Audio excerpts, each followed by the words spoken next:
वो इंस्पेक्शन किया है और सड़कों का मुआयना किया है और कितनी ख़राब है, कौन कौन सा काम करने की ज़रूरत है, उस सारी रिपोर्ट एक बनाई है। और रिपेयर का काम भी शुरू हो गया, रिपेयर का, रिकारपेटिंग का। तो मैं आतिशी जी से कहूँगा कि एक बार आपको वो बता दें।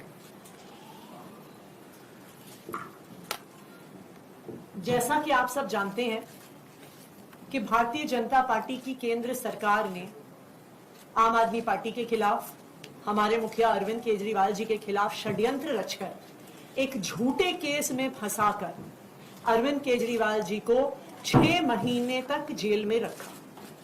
इस षड्यंत्र का मकसद ही था कि किसी भी तरीके से जो अच्छे काम दिल्ली की सरकार कर रही है, अरविंद केजरीवाल जी की सरकार कर रही है, उन कामों को रोका जाए।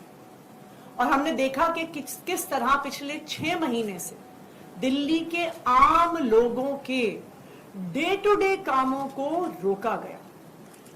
लेकिन मुझे खुशी है इस बात की कि भारतीय जनता पार्टी का कोई भी षड्यंत्र सफल नहीं हो पाया।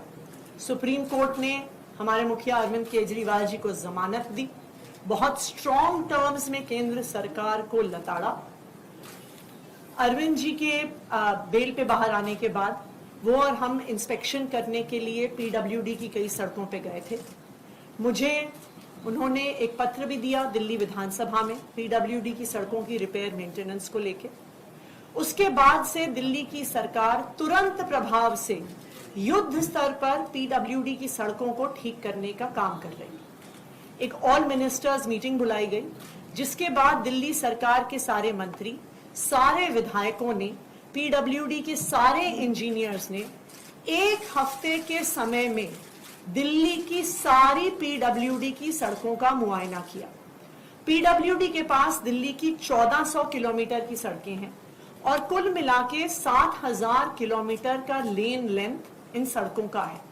तो 1 हफ्ते के टाइम स्पैन में ये 60,000 किलोमीटर की लेन लेंथ की सड़कों का इंस्पेक्शन हुआ और जो सारा डेटा है वो पीडब्ल्यूडी की ऐप पे लोड किया गया। तो प्रॉपर इंस्पेक्शंस ऑनलाइन, हर पॉटहोल, हर टूटी हुई सड़क की फोटोज ली गई, उनको अपलोड किया गया। जो इन इंस्पेक्शन से निकल कर आया है वो मैं आपसे शेयर करना चाहूंगी और नेक्स्ट स्टेप्स क्या क्या है। इस इंस्पेक्शन से 89 रोड्स को पूरी तरह से रिकारपेटिंग और रीस्ट्रेंथनिंग के लिए आइडेंटिफाई किया गया है। ये तकरीबन 230 किलोमीटर सड़कें हैं, 1240 किलोमीटर की लेन लेंथ है। इन 89 रोड्स में से 74 का टेंडर कर दिया गया है और आने वाले कुछ दिनों में ही इनका काम इन 74 सड़कों का शुरू हो जाएगा। 15 सड़कों का टेंडर इन प्रोसेस है और जैसे ही टेंडर कंप्लीट होगा with in a few weeks in remaining 15 सड़कों का भी काम शुरू हो जाएगा। कुछ ऐसी सड़कें हैं जहां पे पूरी सड़क को रिकारपेट करने की जरूरत नहीं है, पूरी सड़क को बनाने की जरूरत नहीं है। कुछ पैचेस हैं, कहीं पे 100 मीटर सड़क खराब है, कहीं पे 50 मीटर सड़क खराब है। तो पैचवर्क के लिए 2,53,000 स्क्वायर मीटर्स को आइडेंटिफाई किया गया है पीडब्ल्यूडी की सड़कों में। मुझे खुशी है ये बताते हुए कि within the last week itself इसमें से 39,500 स्क्वायर मीटर्स का पैचवर्क ऑलरेडी हो चुका है और बाकी का हमारा टारगेट है दैट बाय 31 अक्टूबर रिमेनिंग जो पैचवर्क है उसको भी पूरा किया जाएगा। इस इंस्पेक्शन में 6,671 पॉट होल्स को आइडेंटिफाई किया गया, जिसमें से 3,454 को ऑलरेडी भर दिया गया है और जो रिमेनिंग 3,217 है उनको भी आने वाले कुछ दिनों में रिपेयर कर दिया जाएगा। हमारी एक इंस्पेक्शन में ये भी एक बात निकल के आई कि कई सारी सड़कें डैमेज्ड हैं क्योंकि वहां पे डीएमआरसी का काम चल रहा है, सराय काले खान के एरिया में आरआरटीएस का काम चल रहा है, डिस्कॉम्स ने कई जगह अपनी लाइंस ले करी हैं। तो जहां जहां पर किसी अन्य एजेंसी के काम के द्वारा की वजह से सड़कें टूटी हुई हैं, with in the next few days in सारी एजेंसीज के साथ हम पीडब्ल्यूडी की मीटिंग करवाएंगे सो दैट जहां पे डीएमआरसी ने रिपेयर करना है उसको भी तुरंत शुरू करवाया जाएगा, जहां पे आरआरटीएस ने रिपेयर करना है उसको भी तुरंत करवाया जाएगा। एक सड़क के बारे में स्पेसिफिकली मैं डिटेल शेयर करना चाहूंगी और वो है new Rohtak road. New Rohtak road जो टिकरी बॉर्डर जाती है नांगलोई मेट्रो स्टेशन से मुंडका होते हुए, वो शायद आज के दिन में दिल्ली की सबसे खराब हालत में सड़क है। उसका रीजन ये है कि न्यू रोहतक रोड के इंटीरियर में बहुत सारी अनऑथराइज्ड कॉलोनीज भी हैं, वहां पे पॉपुलेशन बहुत बढ़ी है। सो ओवर टाइम जो वहां से पानी निकल कर आता है उसको अकोमोडेट करने के लिए न्यू रोहतक रोड का जो ड्रेन है उसकी कैपेसिटी कम पड़ रही है। दूसरा, इस साल मॉनसून में तकरीबन नॉर्मल से 2 गुना बारिश हुई है। नॉर्मली मॉनसून में दिल्ली में 600 mm बारिश होती है, इस बार 1000 mm से भी ज्यादा बारिश हुई। तो इसको ध्यान में रखते हुए न्यू रोहतक रोड पे एक नया ड्रेन पीडब्ल्यूडी द्वारा बनाया जा रहा है। ये ड्रेन नांगलोई मेट्रो स्टेशन से टिकरी बॉर्डर तक होगा। ये 2 पार्ट्स में होगा। नांगलोई मेट्रो स्टेशन से ड्रेन का एक हिस्सा हिरनकुदना ड्रेन में जाएगा और दूसरी तरफ से टिकरी बॉर्डर से ड्रेन का दूसरा हिस्सा भी हिरनकुदना ड्रेन में आएगा। ये एक लॉन्ग टर्म सोल्यूशन है कि आने वाले समय में न्यू रोहतक रोड पे पानी ना आए और उसकी वजह से सड़क खराब ना हो। इसके लिए 183 करोड़ रुपीस का सैंक्शन पीडब्ल्यूडी ने दिया है फ्राइडे को एक एक्सपेंडिचर फाइनेंस कमेटी की मीटिंग में। तो 4 हफ्ते के अंदर अंदर इस ड्रेन पर भी काम शुरू हो जाएगा and in parallel new Rohtak road की भी रीलेइंग का काम, जहां जहां गड्ढे हैं, जहां पे भी पूरे पैचेस करने हैं, जहां पे कंक्रीटिंग करनी है, उसका काम होगा। अरविंद केजरीवाल जी अब जेल से बाहर आ गए हैं और उनके मार्गदर्शन में युद्ध स्तर पर दिल्ली के जो रुके हुए काम हैं वो दिल्ली सरकार द्वारा किए जा रहे हैं और आगे भी करवाए जाएंगे। सर, मैं दिल्ली के लोगों को ये आश्वस्त करना चाहता हूं कि हमारी अब लगभग 10 साल हो गए सरकार चलाते हुए और आप लोगों ने देखा होगा कि पहले 9 साल में आपको किसी भी तरह की हमने तकलीफ नहीं आने दी, चाहे वो सड़कें हों, चाहे वो अस्पतालों का वो हो, बिजली हो, हर तरह की सुविधा हमने दिल्ली के लोगों को देने की कोशिश की। इनफैक्ट पूरे देश के अंदर जो सुविधाएं आज दिल्ली के लोगों को पिछले 10 साल से मिल रही हैं वो उस किस्म की सुविधाएं पूरे देश में कहीं नहीं मिल रही हैं। लेकिन पिछले 1 साल के अंदर आप देख रहे हैं कि किस तरह से एक के बाद एक मंत्रियों को जेल में डाल दिया इन्होंने, दिल्ली को ठप करने की कोशिश की, दिल्ली के काम रोकने की कोशिश की, दिल्ली सरकार को डिरेल करने की कोशिश की। उसके बावजूद भी हम लगे हुए हैं, हम डटे हुए हैं।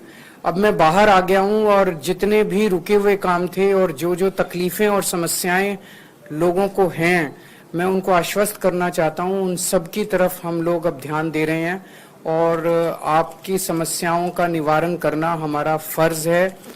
मुझे पता चला है कि दवाइयों की कमी बहुत ज़्यादा हो रही है अस्पतालों में और मोहल्ला क्लिनिक में। इन लोगों ने दवाइयाँ बंद कर दी। इन लोगों ने अस्पतालों में और मोहल्ला क्लिनिक में जो फ्री टेस्ट होते थे वो बंद कर दिए। इन लोगों ने जो फरिश्ते स्कीम होती थी, जब किसी का एक्सीडेंट हो जाए दिल्ली के अंदर उसको फ्री इलाज होता था, वो बंद कर दिया। इन्होंने सड़कों का रिपेयर बंद कर दिया। इन्होंने ओल्ड एज पेंशन बंद कर दी। इन्होंने इस तरह से कई सारे काम हैं, कई होम गार्ड्स की और कई लोगों की तनख्वाहें बंद कर दी।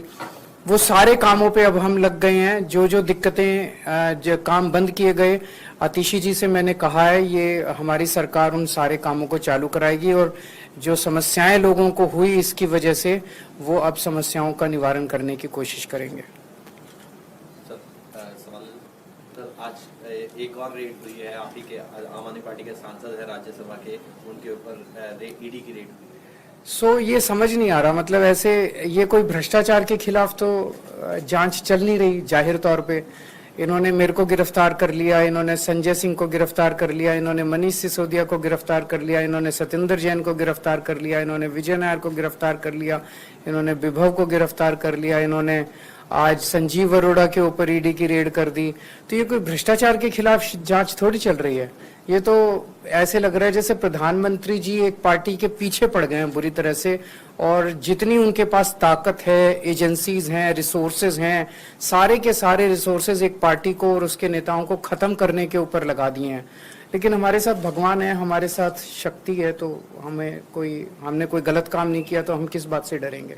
हरियाणा में भी इलेक्शंस हुए हैं और एग्जिट पोल बता रहे हैं कि बीजेपी जा रही है, नहीं आ रही है गवर्नमेंट में। क्या मुख्य कारण आपको लगते हैं जो इनमें जाहिर तौर पर पूरे देश के अंदर अगर किसी सरकार का मुखिया, प्रधानमंत्री जी सुबह से शाम तक बस ईडी और सीबीआई करेंगे, बदला लेंगे, बदले की कार्रवाई करेंगे, लोगों को जेल में डालने का काम करेंगे, निर्दोषों को जेल में डालने का काम करेंगे, और केवल अब तो पूरा देश जानता है वो केवल एक आदमी के लिए काम कर रहे हैं, उनका एक दोस्त है, उसके लिए काम कर रहे हैं। तो धीरे धीरे जनता को समझ में आने लगा है कि वो भाषण कुछ और देते हैं और करते कुछ और हैं। तो अब वो जो उनका एक पर्दा था वो हटता जा रहा है और लोगों को के सामने सच्चाई सामने आ रही है कि किस तरह से लोग बेरोजगारी से परेशान हैं, लोग महंगाई से परेशान हैं, लोग उनके भ्रष्टाचार से परेशान हैं। अब उनकी सच्चाई लोगों के सामने आ रही है। सर, आपने कहा कि 9 साल आपने अच्छे से काम किया, फिर 6 महीने का एक पैच आया, अब 6 महीने बाकी बचे हैं, लेकिन अब आप चुनाव जीत कर भी आएंगे तो आश्वस्त कर पाएंगे दिल्ली वालों को, क्योंकि आप जनता के बीच तो जा रहे हैं, क्या जनता के डर लगा, लेकिन क्या आश्वस्त कर पाएंगे कि आने के बाद अगर आए, जीत के आए तो फिर सारे काम होंगे? अभी भी होने चालू हो गए, बाद के आश्वस्त की तो बात की बात है। अभी सड़कें होनी चालू हो गई, सारे काम आएंगे, कुछ काम अभी पूरे हो जाएंगे, कुछ काम उसके बाद होंगे, कहीं फिर नए काम भी होंगे, सारे काम होंगे। सर, बीजेपी नेता अनूप पांडे हैं, तो उन्होंने आपको जो दिया गया राज्यसभा सांसद का जो आवंटित आवास है उसको लेकर आपत्ति भी जताई है। कौन है अनूप पांडे? जगदीप धाकड़ जी को उन्होंने पत्र भी लिखा है, उन्होंने शहरी विकास मंत्री को पत्र भी लिखा है कि वो आवास आपको क्यों दिया गया। तो उनसे पूछ लो, मेरे को क्या पता कौन अनूप पांडे है। तो वो चिट्ठी उन्होंने धनखड़ साहब को लिखी है, धनखड़ साहब जो ठीक समझेंगे वो। तो उनकी चिट्ठी पे मैं कैसे प्रतिक्रिया दे सकता हूँ? मैम, जिस रोड का आपने जिक्र किया है, रोहतक वाले रोड पे, वहाँ पर मैम आपने खुद ही बताया कि समस्या बहुत बड़ी है और गंभीर समस्या है, लेकिन वहाँ मैं न्यूज़ कवर करने गया तो वहाँ के लोगों ने कहा कि एक दिन की ये समस्या नहीं है, काफी पहले से समस्या चली आ रही है। लोगों में मायूसी और नाराजगी, इसे कैसे दूर करेंगे? चूंकि चुनाव इसको ठीक करा देंगे, पक्का ठीक कराएंगे। चुनाव से पहले मैं समझता हूँ कि ये सड़क जो है ये सिंबल बन गई है एक तरह से खराब सड़क का, और इसको ठीक कराना हमारी सबसे बड़ी प्राथमिकता है। मुझे पूरी उम्मीद है इसको चुनाव के पहले ठीक करा लेंगे। Thank you.